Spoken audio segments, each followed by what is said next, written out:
Hello and welcome to the Briefing Room. I'm Bill Froehlich, your host from WTCM Radio News, and it's our weekly roundup at the round table of stories making headlines across northern Michigan. Joining me this week, to my right, Sara Simnitch from 9 and 10. Sara, welcome back. Thank you, Bill. And Pat Sullivan from Northern Express. Thank you for coming in as well. Hey, Bill. Appreciate both of you guys joining us. Obviously, the big story statewide over the past week and a half has been right to work. Let's, I guess, just dive right into it, Sara. Tell me about 9 and 10 News coverage and kind of the chaos that goes on when you're trying to send crews a couple hours away. Yeah, we had two crews on, was it Tuesday, I believe, when the governor signed it, and it was pretty hectic, chaotic. We had a live shot at noon for them, 5, 6, and 7, and just a lot of protesters, a lot of opposition, but I think a lot of that too, kind of getting to the nuts and bolts of it all, is just that I think people are upset that they didn't ever get a say. It was always that the governor said he was never taking a stance on it, and then all of a sudden it's, I'm for this, I'm signing it. Not that opposition would have made a difference anyways, but I think people would have had a little more time to digest it, personally. Yeah, and the other interesting thing, I guess, about the timing of all of it is, your new news came on. I was doing news on the radio, but by 12:10, 12:15, the House was passing, version A of this, and the Senate was taking it over. And I remember between 5 and 6 o'clock, right at about 5:45, the governor walks out at his press conference and just basically says, "It's done. I signed it." Yep. And not only is that just kind of baffling in a way to present it, but from a broadcast news standpoint, tell me how crazy it's not very convenient at 5:45 is to throw a wrench in your plan for 6 o'clock, isn't it? Yeah, that is. And but you prepare for that when you, in a case like this, it's different when you're in court or something, but when you know that this is coming, you prepare for it the whole day. You're expecting it.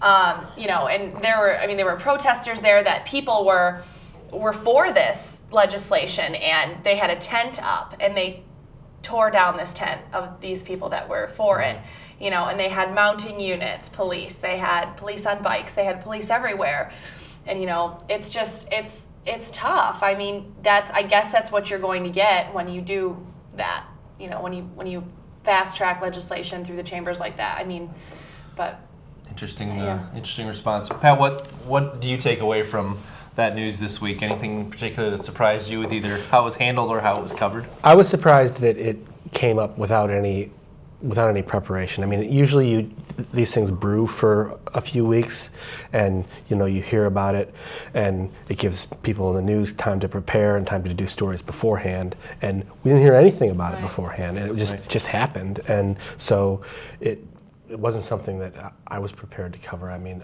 it would have been something that I would have thought about writing an article about. I mean, I think that's what they wanted. They didn't want us sitting around for a couple of weeks saying, how are we going to cover this? Guess what's coming. Like, let's figure out, let's do some stories about it.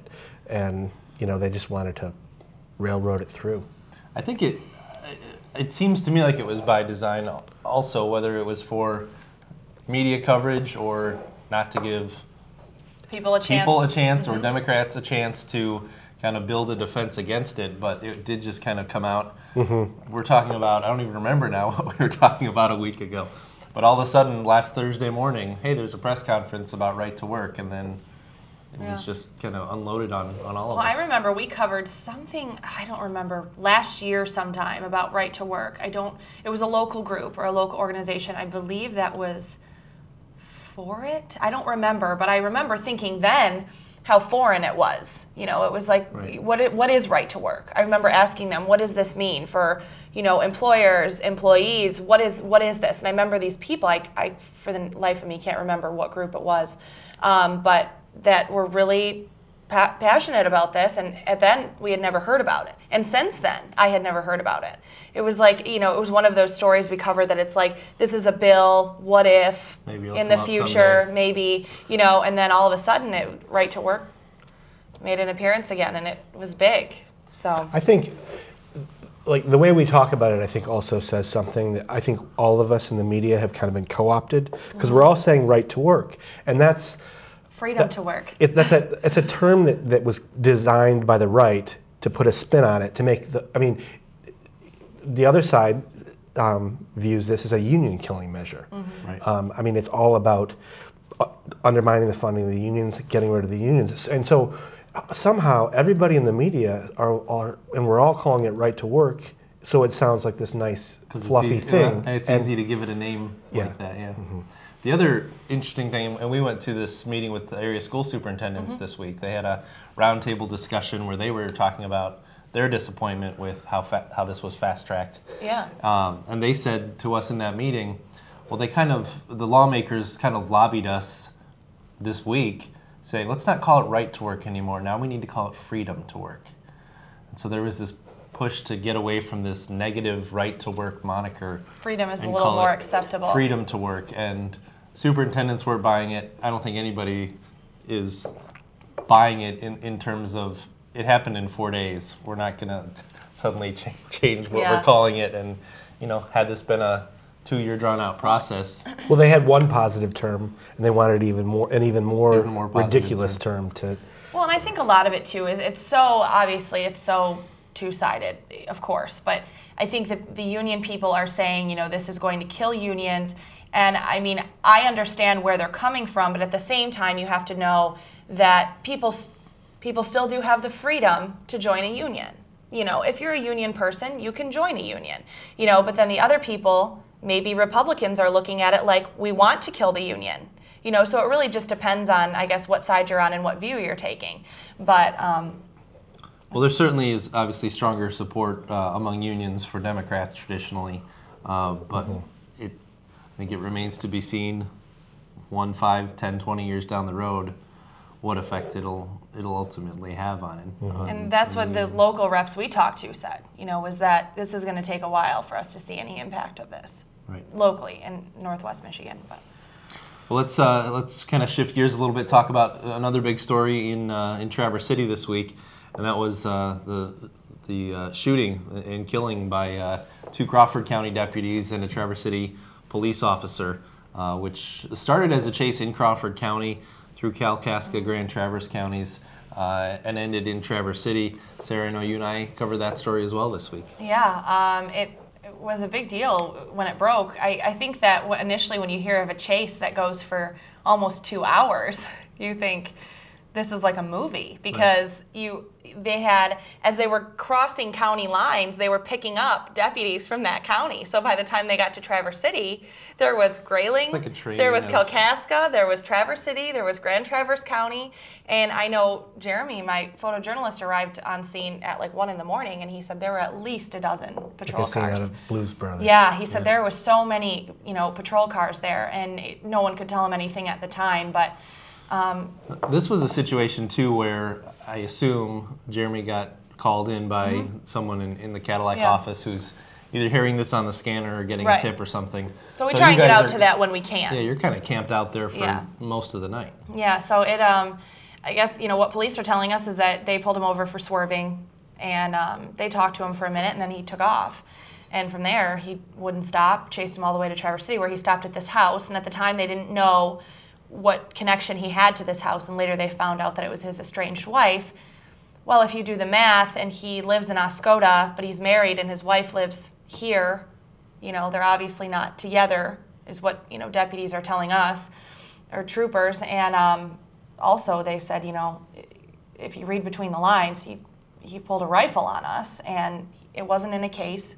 It's not hunting, it's not time to hunt. It's, the motive kind of is the big question mark. He's driving around with a rifle in his car, so, and he's ending up at this house. What is he planning to do with that rifle when he gets to the house and his wife is inside?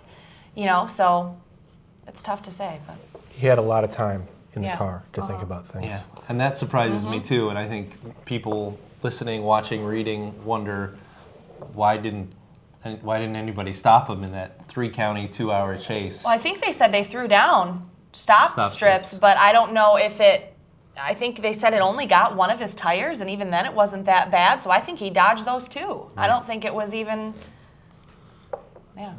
Take me through, Pat, and I think we all obviously have the same sort of perspective, but take me through our morning police briefing, just in terms of the fact this was a state police case, So what the media tends to get on an average morning That was of no help whatsoever. I went to the police briefing that morning. I noticed you guys weren't there because you guys knew more than I did. I mean, I was just driving there. I didn't know anything was going on. I hadn't heard about it yet. And I got there, and 7 and 4 was there. And I'm like, something's going on, because they're never there. And then 7 and 4 was there, and a guy from a different radio station was there. And I'm like, so something's obviously going on. And then I sat down, and I'm like, and I figure out, okay, there's been a chase and there's been a shooting and nobody really knows any details, and we're sitting here expecting a big statement from the police now. This is what happened. The county comes in, and the lieutenant says, okay, no news. I'm not saying anything about what happened in the city, and he walks out. And then I sat there for another couple of minutes, and then one of the ladies from the front comes in, and she said, okay, Traverse City has no news. I'm like, this is less than helpful. Right, we're missing some piece of the puzzle. I'm missing something here. And so I went over and I asked her if there was going to be an announcement later on or something, at some later time. Right. And she said yes. For me, it's not like it is for you. I mean, I have a deadline 5 days away, or 3 days away. Right. So which must be lovely, by the way. I'm in no hurry, and I can find out what I need to find out as it comes along. But I can see how that would have been frustrating to be sitting out by the house and not be getting any information. Well, right, and then we ended up finding out, when I talked to Captain Hefner from the city, that Michigan State Police were handling it, and that is because we later found out that 2 Crawford County deputies and 1 Traverse City police officer were the ones that pulled the trigger and fired at this guy because he was, pointing his gun at them, and that's what they're trained to do. That's what they go through. They told him several times to drop it, and he wouldn't. And so that's why an outside agency like MSP is handling it. Because and they're obviously, they were obviously in on the chase as well. But when you have specifically officers involved in shooting, another officer or another agency rather will take over that investigation to avoid the conflict of interest, internally.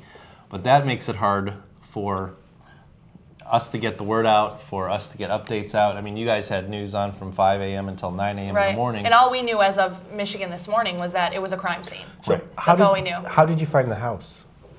Jeremy went there. He went there in the middle of the night when it was happening. And I believe Cadillac heard it on the scanner. So they were able to tell him, we don't know the exact house, but if you know the area at all, it's, Barlow and 8th Street, there's those apartments by Brick Wheels, and then there's this one standalone house over by the railroad tracks, and it's just a random, you would think this chase is going to end at some house, and it is like this one house. Literally one house. It's house. Not in the middle of a neighborhood, or it is just sitting there.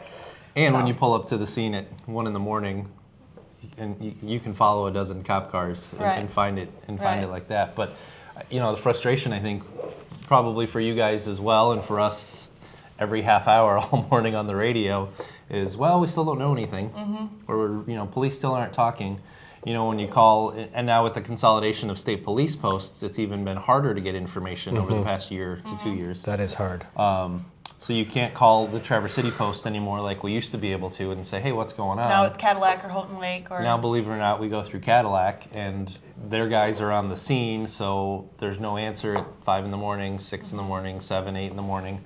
So it's really just kind of a toss-up as to how quickly you're going to be able to figure out what's going on. And on top of that, there's been a round of shots fired in the middle of the city that a lot of people have heard, and so there's a lot of rumors going around. I started to hear rumors about, is there somebody on the loose? People didn't know it. People didn't know what was going on. Well, and a lot of people, when we talked to neighbors, near the house and stuff, just said they were upset. Their initial reaction was, how come this doesn't happen here?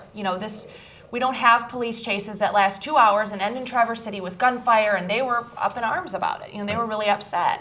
But they have to know, too, it's not something police purposely did. It's, they were trying to stop this guy, and they had no clue where he was going when they started chasing him in Grayling. Right. Tell me what goes through your mind maybe as the unanswered questions, and just, I guess, for our sake, but also for people watching who may say, well, how come nobody's asking this question? Because in a lot of cases, we are asking those questions that we still don't have the answer to. For example, what was his motive? Was there a note? Was there any indication of Yeah. what his motive was? And then I think one of the other questions is, why did Crawford County deputies cross over 3 counties into Traverse City in what seemed to be a traffic stop? Yeah. You know, why did they follow it to this extreme? There was something that this guy was scared to of. this extreme end. You know. And why did deputies? I mean, obviously they have the right to cross throughout the state, but it was a little unusual for deputies from 3 counties over to come to such a dramatic finish after a traffic stop. At a point, you imagine they weren't needed anymore because Right. there was a bunch of cars and they could have dropped off. Yeah, that's very, very possible as well. Any other unanswered questions for you, Sarah? I mean, this is one of those that we're probably going to hear bit by bit by bit, as opposed to some big announcement. Well, I think a lot of it is. I think a lot of it is too. You know, of course, why was this rifle in his car? What was his motive going to the house of this woman that he obviously is married to but doesn't live with, and by the sounds of it, the rest of his family lives with her or in Traverse City. And you know, at this hour, why so late? You know, was there a dispute over the phone? You know, was there something to do with kids? Or, you know, there's all those questions. But also, we look at, you know, criminal history. What is this guy's criminal history? Does he have a violent past? You know, things like that. And of course, all those questions can only be answered by police, and they don't disclose those often. Right. So. And and obviously in this case, there's not necessarily going to be a trial. Right. There are questions that we may never know the answer to. But another question that popped into my mind is, as he pulls into this front yard of his estranged wife and her family, do they know he's there? Mm-hmm. Do they know he's even coming? Right. Or are they awakened at 1 a.m. by 12. light sirens and gunshots in their front yard with no clue what's going on? I mean, that's obviously got to be a terrifying thing too, but yet another case of we just don't know exactly what really happened. Yeah, and I mean, like you said, if there was going to be a trial, we'd find out a lot of this stuff. And we're not going to find out a lot of this stuff unless, I mean, it would be really interesting to find out what his story is. How did he get to this point in his life where this is what happened to him? Because I know that we haven't, like, so far, from what I've heard, we're not aware of any criminal history. And I checked whether he had, you know, whether he had been to prison recently, and he hasn't. Right. I think There's there was nothing maybe a marijuana arrest or something. I mean, minor this, minor compared to this, you know. Presumably, he had a cell phone in the car the whole time. So he might have called his family. They might have been. Was he going there to harm them, or was he going there to harm himself? He has Or a say rifle in his goodbye, car. or- Yeah, I don't know. Yeah, and that was a discussion in our newsroom as well. You know, why did he go there? Maybe he was saying goodbye, or wanted to do that's the himself thing. harm there as opposed to harm others. You know, we don't know at this point. And when we talked to Sheriff Heckman in Benzie County, just kind of about the police training and what goes into using deadly force and when they're authorized to kill, you know, he said, you've heard the term suicide by cop. You know, it's like there may have been a reason he wasn't putting that gun down. You know what I mean? You never know what his motives were. Which essentially means somebody who maybe isn't prepared to commit suicide, but will take the step of threatening an officer, Right. so they end up Almost passively committing Yeah. suicide. Right. And I think, given that he spent that much time in the car thinking about it, who knows what substances he had. But I mean, he had a lot of time to think about it. Yeah. Seems like that's a likely explanation of what happened. Yeah.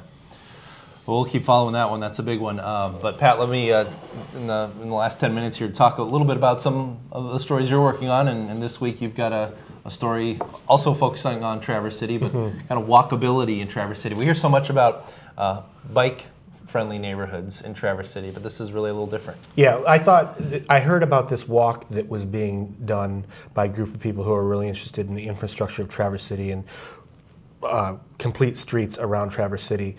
I think when you're walking around the central part of Traverse City, it's a really pedestrian-friendly place. When you start to get out to the outskirts of Traverse City, it starts to get really hard to be a pedestrian.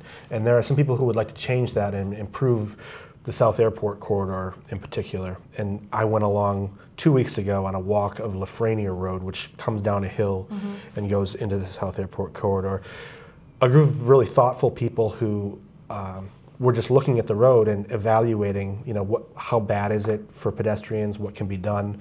The person who put this together is Gary Howe, who has a great blog called My Wheels Are Turning. Have you seen that blog? Yep. And he just follows these issues, these pedestrian bicycle issues, and he's kind of an advocate for seeing that things happen in the city and seeing that our planners are thinking about these things. And I think it's great that we live in a city where people care about this and where people are active and trying to stay fit and healthy and walk everywhere rather than...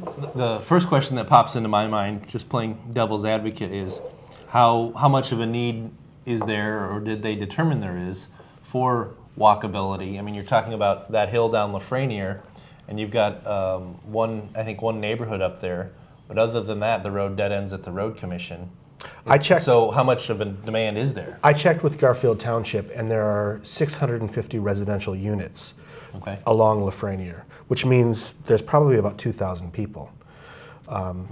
Plus, that doesn't include Tender Care, or I think it's called Birchwood, and another nursing home. So there are people who have family members who are in nursing or assisted living centers there.